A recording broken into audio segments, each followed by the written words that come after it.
sih kalian udah baca materi berulang-ulang kali tapi tetap nggak paham-paham?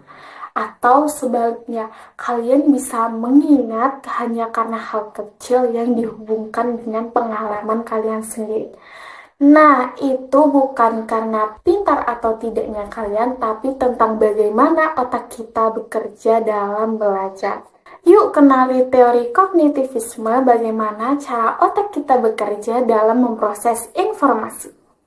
Nah, sebelum masuk ke bagaimana sih cara otak kita bekerja atau biasa disebut dengan proses kognitif, perlu diulas lagi nih, apa itu teori kognitivisme. Jadi, teori kognitivisme adalah salah satu teori dalam psikologi dan pendidikan yang menekankan mental internal seperti berpikir, memahami, mengingat, dan memecahkan masalah. Nah, sebelum kita masuk nih ke pembahasan inti, alangkah lebih baiknya kita mengenal dahulu nih siapa sih tokoh yang ada pada teori kognitivisme ini. Yang pertama itu ada Jean Piaget yang menjelaskan bahwa kemampuan berpikir itu berkembang melalui tahapan-tahapan tertentu. Nah, yang kedua itu ada Jerome Bruner yang menekankan bagaimana sih pentingnya penemuan dalam proses belajar. Nah, yang terakhir ini ada David Ausubel yang dimana David ini mempercayai bahwa belajar akan lebih efektif jika siswa itu bisa mengaitkan informasi yang baru dengan pengalaman sebelumnya atau biasa disebut dengan belajar bermakna. Nah, sekarang kita masuk ke bagian inti dari teori kognitivisme, yaitu proses kognitif. Nah, untuk lebih mudahnya, bisa nih kalian bayangkan jika kalian sedang menghafal nama provinsi di Indonesia. Nah, saat menghafal, otak kita akan melewati beberapa fase. Nah, untuk fase yang pertama ini ada atensi atau perhatian. Langkah pertama itu perhatian. Nah, kita nggak bisa nih belajar kalau kita nggak benar-benar fokus. Misalnya, kita baca buku sambil bermain handphone. Nah, kemungkinan besar informasi yang ada di dalam buku tersebut itu tidak masuk ke dalam otak kita. Nah, disinilah peran atensi atau perhatian membantu kita untuk menyaring mana informasi yang penting dan informasi yang bisa diabaikan. Nah, yang kedua itu ada persepsi. Setelah informasi ditangkap oleh indera kita, otak akan mencoba memahami nih apa arti dari informasi tersebut. Nah, ini yang dinamakan dengan persepsi. Misalnya nih, kalian melihat huruf DALI. Nah, kalian udah langsung mengenal nih apa arti dari informasi tersebut. Nah, bukan hanya sekedar huruf acak, tetapi kalian udah mengenal bahwa itu adalah nama pulau di Indonesia. Nah, jadi persepsi ini membentuk arti dari apa yang kita lihat, kita dengar, dan kita rasakan. Nah, untuk yang ketiga itu ada memori atau tempat penyimpanan informasi.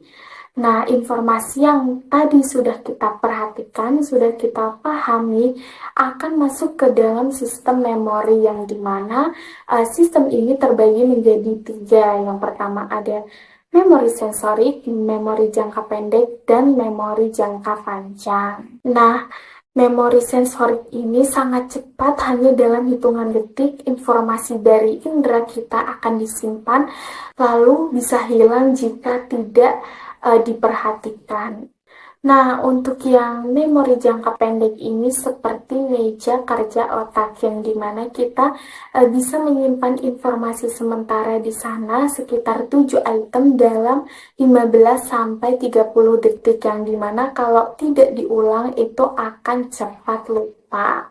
Nah, untuk selanjutnya itu ada memori jangka panjang yang dimana ini adalah tempat utama kita menyimpan informasi penting yang dimana informasi ini akan terus diulang-ulang sehingga bisa disimpan dalam jangka waktu panjang atau bertahun-tahun. Nah, untuk yang keempat ini ada penyandian atau encoding, yang dimana untuk masuk ke memori jangka panjang itu informasi harus disandikan terlebih dahulu.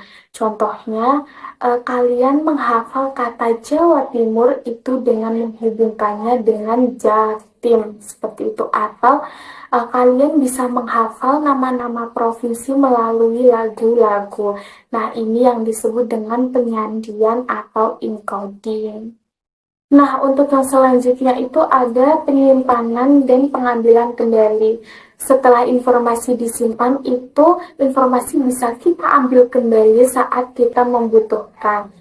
Nah, tapi kalian pernah nggak sih kayak tahu jawabannya tapi diingat-ingat tetap nggak nemu jawabannya? Nah, itu adalah bentuk dari pengambilan kembalinya itu belum bekerja secara optimal. Nah, untuk yang terakhir itu ada proses berpikir dan pemecahan masalah, di mana proses ini menjadi proses yang paling kompleks. Otak kita akan menyaring banyak informasi dari berbagai sumber untuk membuat sebuah keputusan atau pemecahan masalah. Nah, contohnya nih saat kalian merancang perjalanan itu kalian ada memilih rute, memperkirakan waktu, memperkirakan biaya. Nah, itu semua melibatkan berpikir tingkat tinggi. Nah, langkah-langkah tadi adalah proses kognitif yang dimana bagian dari teori kognitivisme. Nah, setelah kita memahami nih langkah-langkah tadi, bisa nih kita belajar lebih efektif, tidak hanya memperhatikan, tetapi dengan memahami secara mendalam. Sekian materi proses kognitif pada kesempatan hari ini. Aku Dita Istifarindrawati pamit undur diri.